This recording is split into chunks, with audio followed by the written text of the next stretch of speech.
हाँ जी प्यारे बच्चों नमस्कार। ਅੱਜ ਆਪਾਂ 9ਵੀਂ ਜਮਾਤ ਦੀ ਕੱਲੋ ਕਹਾਣੀ ਦਾ ਸਾਰ ਪ੍ਰਸ਼ਨ ਉੱਤਰ ਅਤੇ ਵਸਤੂਨਿਸ਼ਟ ਪ੍ਰਸ਼ਨ ਉੱਤਰ ਕਰਾਂਗੇ।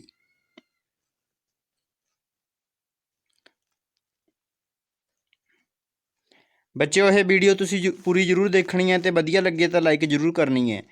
ਤੇ ਇਸ ਕਹਾਣੀ ਦੇ ਜਿਹੜੇ ਲੇਖਕ ਨੇ ਕਹਾਣੀਕਾਰ ਨੇ ਨਾਨਕ ਸਿੰਘ ਨੇ। ਤੇ ਹੁਣ ਆਪਾਂ ਇਸ ਦਾ ਸਾਰ ਸ਼ੁਰੂ ਕਰਦੇ ਹਾਂ। 1936 ਵਿੱਚ ਲੇਖਕ ਆਪਣਾ ਨਾਵਲ ਕਾਗਜ਼ਾਂ ਦੀ ਬੇੜੀ ਲਿਖਣ ਲਈ ਧਰਮਸ਼ਾਲਾ ਪੁੱਜਾ।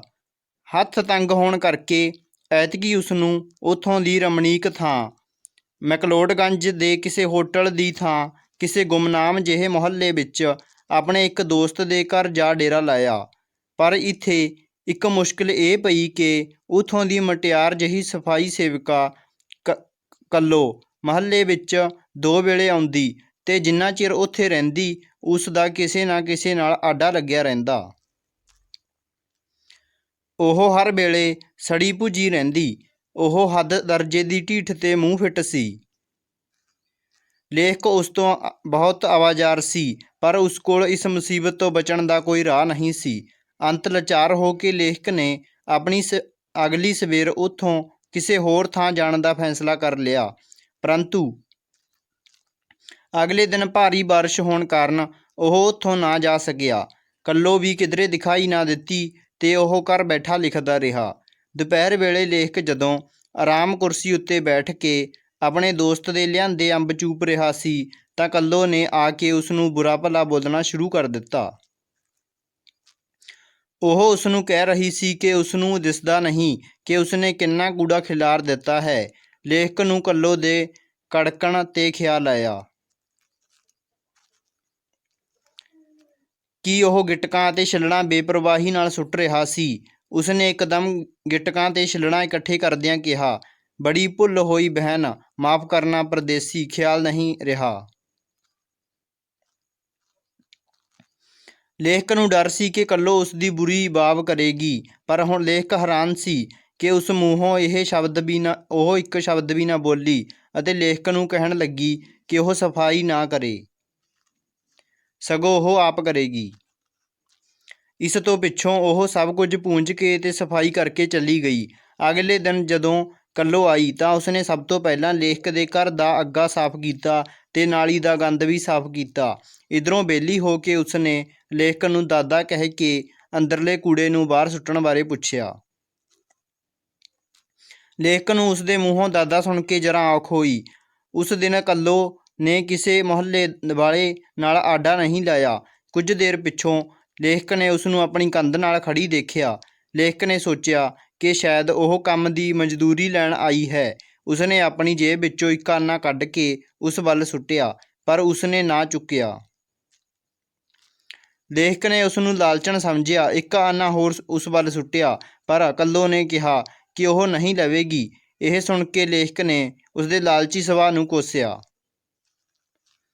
ਜਦੋਂ ਲੇਖਕ ਨੇ ਉਸਨੂੰ ਪੁੱਛਿਆ ਕਿ ਉਹ ਪੈਸੇ ਕਿਉਂ ਨਹੀਂ ਲੈ ਰਹੀ ਤਾਂ ਉਸਨੇ ਸੰਗਦਿਆਂ ਸੰਗਦਿਆਂ ਕਿਹਾ ਕਿ ਲੇਖਕ ਨੇ ਕੱਲ੍ਹ ਉਸਨੂੰ ਬਹਿਨ ਕਿਹਾ ਸੀ।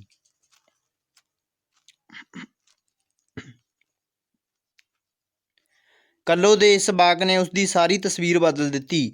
ਉਸਦੇ ਮਨ ਵਿੱਚ ਕੱਲੋ ਲਈ ਜੋ ਨਫ਼ਰਤ ਸੀ ਉਹ ਸਾਰੀ ਪਿਆਰ ਵਿੱਚ ਬਦਲ ਗਈ। ਉਹ ਮੀਂਹ ਵਿੱਚ ਭਿੱਜ ਰਹੀ ਸੀ। ਲੇਖਕ ਨੇ ਉਸਨੂੰ ਅੰਦਰ ਆਉਣ ਲਈ ਕਿਹਾ। ਲੇਖਕ ਨੂੰ ਜਾਪਦਾ ਸੀ ਕਿ ਉਹ ਉਸ ਨਾਲ ਕੁਝ ਗੱਲਾਂ ਕਰਨੀਆਂ ਚਾਹੁੰਦੀ ਹੈ ਪਰ ਉਹ ਅੱਗੇ ਰੋਟੀ ਪਕਾਉਣ ਦੀ ਥਾਂ ਦੇਖ ਕੇ ਝਿਜਕ ਰਹੀ ਸੀ। ਲੇਖਕ ਨੇ ਜਦੋਂ ਉਸਨੂੰ ਫਿਰ ਛੱਤ ਦੇ ਹੇਠਾਂ ਹੋ ਜਾਣ ਲਈ ਕਿਹਾ ਤਾਂ ਉਸ ਨੇ ਬੜੀ ਚੌਕਸੀ ਨਾਲ ਦਹਿਲੀਜ਼ ਟੱਪੀ। ਉਸ ਦੀਆਂ ਗੱਲਾਂ ਤੋਂ ਲੇਖਕ ਨੂੰ ਇਹ ਪਤਾ ਲੱਗਾ ਕਿ ਉਹ ਬੰਗਾਲਣ ਹੈ।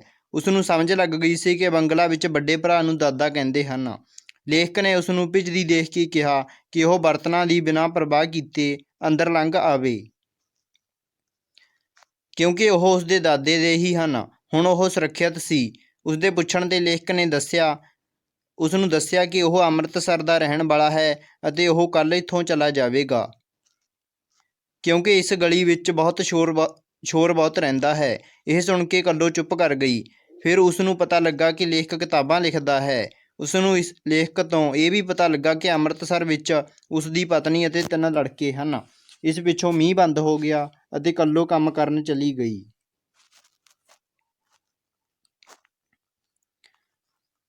ਇਸ ਤੋਂ ਪਿੱਛੋਂ ਲੇਖਕ ਨੂੰ ਥਾਂ ਬਦਲਣ ਦੀ ਲੋੜ ਨਾ ਪਈ, ਕਿਉਂਕਿ ਕੱਲੋ ਆਪਣਾ ਕੰਮ ਕਰਦੀ, ਕਿਸੇ ਨਾਲ ਝਗੜਾ ਨਹੀਂ ਸੀ ਕਰਦੀ। ਕੰਮ ਕਰਕੇ ਉਹ ਲੇਖਕ ਨਾਲ ਕੁਝ ਗੱਲਾਂ ਕਰਦੀ ਤੇ ਚਲੀ ਜਾਂਦੀ।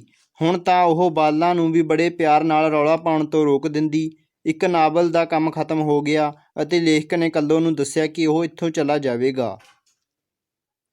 ਕੱਲੋ ਘਬਰਾ ਗਈ। ਉਹ ਲੇਖਕ ਨੂੰ ਪੁੱਛਦੀ ਹੈ ਕਿ ਉਹ ਅਗਲੇ ਸਾਲ ਫੇਰ ਆਵੇਗਾ। ਲੇਖਕ ਨੇ ਉਸਨੂੰ 1 ਰੁਪਇਆ ਦੇ ਕੇ ਉਸਦੇ ਸਿਰ 'ਤੇ ਹੱਥ ਫੇਰਿਆ।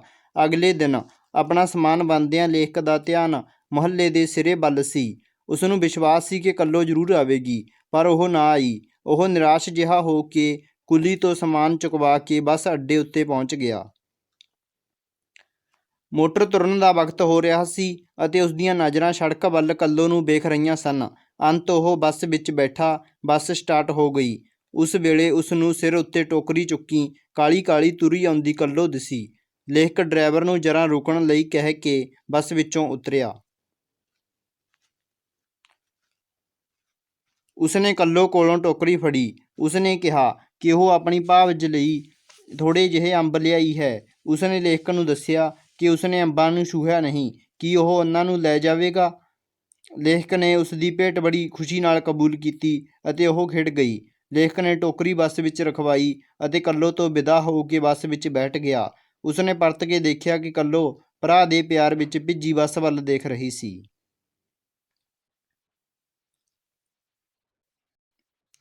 ਤੇ ਹੁਣ ਬੱਚਿਓ ਆਪਾਂ ਇਸ ਦੇ ਪ੍ਰਸ਼ਨ ਉੱਤਰ ਕਰਦੇ ਹਾਂ। ਪ੍ਰਸ਼ਨ ਨੰਬਰ 2, ਪਰ ਅੰਬਾਂ ਦੀ ਭੁੱਖ ਅੰਬਾਕੜੀਆਂ ਨਾਲ ਕਦੋਂ ਦੂਰ ਹੋ ਸਕਦੀ ਹੈ? ਲੇਖਕ ਨੇ ਅਜਿਹਾ ਕਿਉਂ ਸੋਚਿਆ? ਉੱਤਰ, ਲੇਖਕ ਨੇ ਅਜਿਹਾ ਇਸ ਕਰਕੇ ਕਿਹਾ ਕਿਉਂਕਿ ਉਹ ਪਹਿਲਾ ਨਾਵਲ ਲਿਖਣ ਲਈ ਕਈ ਸਾਲਾਂ ਤੋਂ ਧਰਮਸ਼ਾਲਾ ਦੀ ਰਮਣੀਕ ਥਾਂ ਮੈਕਲੋਡਗੰਜ ਵਿੱਚ ਜਾ ਡੇਰਾ ਲਾਉਂਦਾ ਸੀ, ਪਰ ਐਤਕੀ ਜੇਬ ਇਜਾਜ਼ਤ ਨਾ ਦਿੰਦੀ ਹੋਣ ਕਰਕੇ ਉਸਨੇ ਮਨ ਮਾਰ ਕੇ ਨਾਵਲ ਘਰੇ ਬੈਠ ਕੇ ਲਿਖਣਾ ਹੀ ਸ਼ੁਰੂ ਕਰ ਦਿੱਤਾ। ਪਰ ਗੱਲ ਨਾ ਬਣੀ। ਉਸਦਾ ਦਿਲ ਧਰਮਸ਼ਾਲਾ ਜਾਣ ਲਈ ਕਾਹਲਾ ਸੀ। ਘਰ ਵਿੱਚ ਬੈਠ ਕੇ ਨਾਵਲ ਲਿਖਦਿਆਂ ਉਸਨੂੰ ਉਹ ਸਵਾਦ ਨਹੀਂ ਸੀ ਆਉਂਦਾ ਜੋ ਉੱਥੇ ਪਹਾੜਾਂ ਦੀ ਰਮਣੀਕ ਗੋਦੀ ਵਿੱਚ ਆਉਂਦਾ ਸੀ। ਪ੍ਰਸ਼ਨ ਨੰਬਰ 3, ਲੇਖਕ ਨੂੰ ਆਪਣਾ ਨਾਵਲ ਲਿਖਣ ਸਮੇਂ ਕਿਹੜੀਆਂ ਔਕੜਾਂ ਦਾ ਸਾਹਮਣਾ ਕਰਨਾ ਪਿਆ?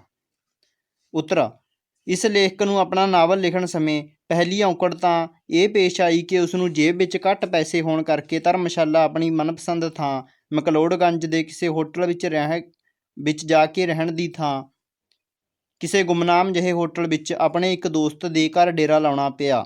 ਦੂਜੀ ਔਕੜ ਇਹ ਸੀ ਕਿ ਉਸ ਮੁਹੱਲੇ ਵਿੱਚ ਹੋਣ ਵਾਲੀ ਸਫਾਈ ਸੇਵਕਾ ਬੜੀ ਕੁਰੱਖਤ ਅਤੇ ਗੁੱਸੇਖੋਰ ਸੀ। ਉਹ ਗਲੀ ਵਿੱਚ ਕਿਸੇ ਨਾ ਕਿਸੇ ਨਾਲ ਆਡਾ ਲਾਈ ਰੱਖਦੀ ਸੀ। ਉਹ ਸਾਰੇ ਮੁਹੱਲੇ ਵਿੱਚ ਲੜਦੀ ਰਹਿੰਦੀ ਸੀ। ਪ੍ਰਸ਼ਨ ਨੰਬਰ 4, बड़ी भूल हुई बहन, माफ़ करना, परदेसी हूँ ख्याल नहीं रहा। ਲੇਖਕ ਦੇ ਇਹਨਾਂ ਸ਼ਬਦਾਂ ਦਾ ਕੱਲੋ ਦੇ ਵਿਹਾਰ 'ਤੇ ਕੀ ਅਸਰ ਪਿਆ? ਲੇਖਕ ਨੇ ਇਹਨਾਂ ਸ਼ਬਦਾਂ ਦਾ ਕੱਲੋ 'ਤੇ ਵਿਹਾਰ ਉੱਤੇ ਬਹੁਤ ਅਸਰ ਪਿਆ। ਜਿੱਥੇ ਉਹ ਅੰਬ ਗਿਟਕਾਂ ਚੂਪ ਕੇ ਗਿਟਕਾਂ ਦੇ ਛਿੱਲੜਾਂ ਬੂਹਿਆਂ ਬਾਹਰ ਸੁੱਟ ਕੇ ਲੇਖਕ ਨੂੰ ਕੜਕ ਕੇ ਪਈ ਸੀ, ਪਰ ਜਦੋਂ ਲੇਖਕ ਨੇ ਉਸਨੂੰ ਬਿਨ ਕਿਹਾ ਬਹਿਨ ਕਿਹਾ ਅਤੇ ਬਹਿਨ ਲਿਖਿਆ ਜਾਊਗਾ ਤਾਂ ਉਹ ਇੱਕਦਮ ਪਿਘਲ ਕੇ ਮੋਮ ਹੋ ਗਈ। ਉਸਨੇ ਲੇਖਕ ਨੂੰ ਗਿਟਕਾਂ ਤੇ ਛਿੱਲੜ ਇਕੱਠੇ ਕਰਨ ਤੋਂ ਹਟਾ ਕੇ ਇਹ ਕੰਮ ਆਪ ਕਰ ਦਿੱਤਾ ਤੇ ਨਾਲ ਹੀ ਬੂਹੇ ਦਾ ਅੱਗਾ ਵੀ ਸਾਫ਼ ਕਰ ਦਿੱਤਾ। ਅਗਲੇ ਦਿਨ ਉਸਨੇ ਸਭ ਤੋਂ ਪਹਿਲਾਂ ਲੇਖਕ ਦੇ ਘਰ ਦਾ ਅੱਗਾ ਸਾਫ਼ ਕੀਤਾ ਅਤੇ ਨਾਲ ਹੀ ਨਾਲੀ ਦਾ ਗੰਦ ਵੀ ਸਾਫ਼ ਕੀਤਾ। ਇਸ ਤਰ੍ਹਾਂ ਲੇਖਕ ਨੇ ਮਨੁੱਖੀ ਪਿਆਰ ਨਾਲ ਭਰੇ ਇਹਨਾਂ ਸ਼ਬਦਾਂ ਨੇ ਕੱਲੋ ਦਾ ਰਵੱਈਆ ਅਤੇ ਸੁਭਾਅ ਹੀ ਬਦਲ ਦਿੱਤਾ। ਪ੍ਰਸ਼ਨ ਨੰਬਰ 5, ਲੇਖਕ ਦੇ ਸੰਪਰਕ ਵਿੱਚ ਆਉਣ ਤੋਂ ਪਹਿਲਾਂ ਕੱਲੋ ਦਾ ਸੁਭਾਅ ਕਿਹੋ ਜਿਹਾ ਸੀ? ਉੱਤਰ, ਲੇਖਕ ਦੇ ਸੰਪਰਕ ਵਿੱਚ ਆਉਣ ਤੋਂ ਪਹਿਲਾਂ ਕੱਲੋ ਮੁਹੱਲੇ ਵਿੱਚ ਕਿਸੇ ਨਾ ਕਿਸੇ ਨਾਲ ਆਡਾ ਲਾਈ ਰੱਖਦੀ ਸੀ। ਉਹ ਹਰ ਵੇਲੇ ਸੜੀ ਭੁੱਜੀ ਰਹਿੰਦੀ। ਇਸ ਤਰ੍ਹਾਂ ਲੱਗਦਾ ਸੀ ਕਿ ਉਹ ਸਾਹਮਣੇ ਆਉਣ ਵਾਲਿਆਂ ਨੂੰ ਕੱਚਿਆ ਖਾ ਜਾਵੇਗੀ। ਉਹ ਲੋਕਾਂ ਨੂੰ ਬੁਰਾ ਭਲਾ ਬੋਲਦੀ ਸੀ। ਗਲੀ ਦੀਆਂ ਜਨਾਨੀਆਂ ਵੀ ਬਦਲੇ ਵਿੱਚ ਜਵਾਬੀ ਹਮਲੇ ਕਰਦੀਆਂ। ਉਸ ਲਈ ਹੱਡ ਹਰਾਮ, ਐਂਤਰੀ ਤੇ ਰੰਡੀ ਆਦਿ ਸ਼ਬਦ ਵਰਤਦੀਆਂ। ਕੋਈ ਕਿੰਨਾ ਬੋਲੇ ਚਲਾਵੇ ਉਸਦੇ ਮੱਥੇ ਦੀਆਂ ਤਿਉੜੀਆਂ ਸਿੱਧੀਆਂ ਨਾ ਹੁੰਦੀਆਂ। ਉਹ ਕਿਸੇ ਦੀ ਪਰਵਾਹ ਨਾ ਕਰਦੀ। ਉਸਨੇ ਕਿਸੇ ਦਾ ਆਖਾ ਨਾ ਮੰਨਣ ਦੀ ਸਹੁੰ ਖਾਧੀ ਹੋਈ ਸੀ। ਉਹ ਜੋ ਕੁਝ ਕਰਦੀ ਸੀ ਆਪਣੀ ਮਰਜ਼ੀ ਨਾਲ ਕਰਦੀ ਸੀ। ਪ੍ਰਸ਼ਨ ਨੰਬਰ 6, ਲੇਖਕ ਨੂੰ ਕੱਲੋ ਲਾਲਚੀ ਕਿਉਂ ਜਾਪੀ? ਉੱਤਰ, ਲੇਖਕ ਨੂੰ ਕੱਲੋ ਇਸ ਕਰਕੇ ਲਾਲਚੀ ਜਾਪੀ ਕਿਉਂਕਿ ਜਦੋਂ ਉਸਨੇ ਉਸ ਨੂੰ ਮਜ਼ਦੂਰੀ ਲੈਣ ਲਈ ਖੜੀ ਸਮਝ ਕੇ ਉਸ ਵੱਲ ਆਨਾ ਸੁੱਟਿਆ ਤਾਂ ਉਸਨੇ ਉਹ ਨਾ ਚੁੱਕਿਆ ਤੇ ਲੇਖਕ ਵੱਲ ਤੱਕ ਕੇ ਆਪਣੀ ਨਜ਼ਰ ਪਰੇ ਹਟਾ ਲਈ। ਲੇਖਕ ਨੂੰ ਜਾਪਿਆ ਕਿ ਉਹ ਲਾਲਚਣ ਹੈ ਤੇ ਹੋਰ ਪੈਸੇ ਚਾਹੁੰਦੀ ਹੈ, ਜਦ ਕਿ ਕੰਮ ਇਹ ਨਹੀਂ ਸੀ। ਉਸਦਾ ਕੰਮ ਇਹ ਨਹੀਂ ਸੀ। ਉਸਨੇ ਉਸ ਤੋਂ ਪਿੱਛਾ ਛਡਾਉਣ ਲਈ ਉਸ ਵੱਲ ਇੱਕ ਹੋਰ ਆਨਾ ਸੁੱਟਿਆ, ਪਰ ਉਸਨੇ ਲੈਣ ਤੋਂ ਇਨਕਾਰ ਕਰ ਦਿੱਤਾ। ਇਹ ਦੇਖ ਕੇ ਲੇਖਕ ਨੂੰ ਯਕੀਨ ਹੋ ਗਿਆ ਕਿ ਉਹ ਪੱਕੀ ਲਾਲਚਣ ਹੈ। ਪ੍ਰਸ਼ਨ ਨੰਬਰ 7, ਲੇਖਕ ਨਾਲ ਗੱਲ ਕਰਦੀ ਕੱਲੋ ਚੁੱਪ ਕਿਉਂ ਹੋ ਗਈ ਸੀ? ਉੱਤਰ, ਲੇਖਕ ਨਾਲ ਗੱਲ ਕਰਦੀ ਕੱਲੋ ਇਸ ਕਰਕੇ ਚੁੱਪ ਹੋ ਗਈ ਸੀ ਕਿਉਂਕਿ ਉਸਨੇ ਦੇਖਿਆ ਕਿ ਬਾਹਰ ਮੀਂਹ ਵੀ ਬੰਦ ਹੋ ਚੁੱਕਾ ਸੀ ਅਤੇ ਮੁਹੱਲੇ ਵਿੱਚ ਉਸਦਾ ਕੰਮ ਬਹੁਤ ਪਿਆ ਸੀ। ਇਸ ਕਰਕੇ ਲੇਖਕ ਨਾਲ ਗੱਲ ਕਰਨੀ ਬੰਦ ਕਰਕੇ ਉਸਨੇ ਆਪਣਾ ਝਾੜੂ ਤੇ ਛਾਬਾ ਚੁੱਕ ਕੇ ਕੰਮ ਲਈ ਚਲੀ ਗਈ ਸੀ।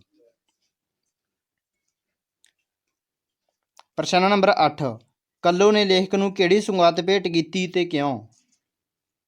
ਉੱਤਰ, ਕੱਲੋ ਨੇ ਲੇਖਕ ਨੂੰ ਅੰਬਾਂ ਦੀ ਟੋਕਰੀ ਸੁਗਾਤ ਵਜੋਂ ਭੇਟ ਕੀਤੀ। ਉਹ ਇਹ ਅੰਬ ਲੇਖਕ ਦੀ ਪਤਨੀ ਲਈ ਭੇਜਣਾ ਚਾਹੁੰਦੀ ਸੀ। ਵਸਤੂਨਿਸ਼ਟ ਉੱਤਰ ਵਾਲੇ ਪ੍ਰਸ਼ਨ। ਪ੍ਰਸ਼ਨ ਨੰਬਰ 1, ਕੱਲੋ ਕਹਾਣੀ ਦਾ ਲੇਖਕ ਕੌਣ ਹੈ? ਉੱਤਰ, ਨਾਨਕ ਸਿੰਘ। ਨੰਬਰ 2, ਕੱਲੋ ਕਹਾਣੀ ਦੀ ਘਟਨਾ ਕਦੋਂ ਵਾਪਰੀ? ਉੱਤਰ, 1936 ਵਿੱਚ। ਪ੍ਰਸ਼ਨ ਨੰਬਰ 3, ਲੇਖਕ ਕਿਹੜਾ ਨਾਵਲ ਲਿਖਣ ਲਈ ਪਹਾੜਾਂ ਉੱਤੇ ਜਾਣਾ ਚਾਹੁੰਦਾ ਸੀ? ਉੱਤਰ, ਕਾਗਤਾਂ ਦੀ ਬੇੜੀ। ਪ੍ਰਸ਼ਨ ਨੰਬਰ 4, ਕੱਲੋ ਦੇ ਮੂੰਹ ਨਿਕਲੇ ਕਿਹੜੇ ਸ਼ਬਦ ਨੇ ਲੇਖਕ ਨੂੰ ਔਖਾ ਕੀਤਾ? ਉੱਤਰ, ਦਾਦਾ। ਪ੍ਰਸ਼ਨ ਨੰਬਰ 5, ਕੱਲੋ ਮੁਹੱਲੇ ਵਿੱਚ ਕੀ ਕੰਮ ਕਰਦੀ ਸੀ? ਸਫਾਈ ਦਾ। ਪ੍ਰਸ਼ਨ ਨੰਬਰ 6, ਕੱਲੋ ਬੱਸ ਅੱਡੇ ਉੱਤੇ ਲੇਖਕ ਲਈ ਕੀ ਸੁਗਾਤ ਲੈ ਕੇ ਆਈ? ਉੱਤਰ, ਅੰਬਾਂ ਦੀ ਟੋਕਰੀ। ਧੰਨਵਾਦ।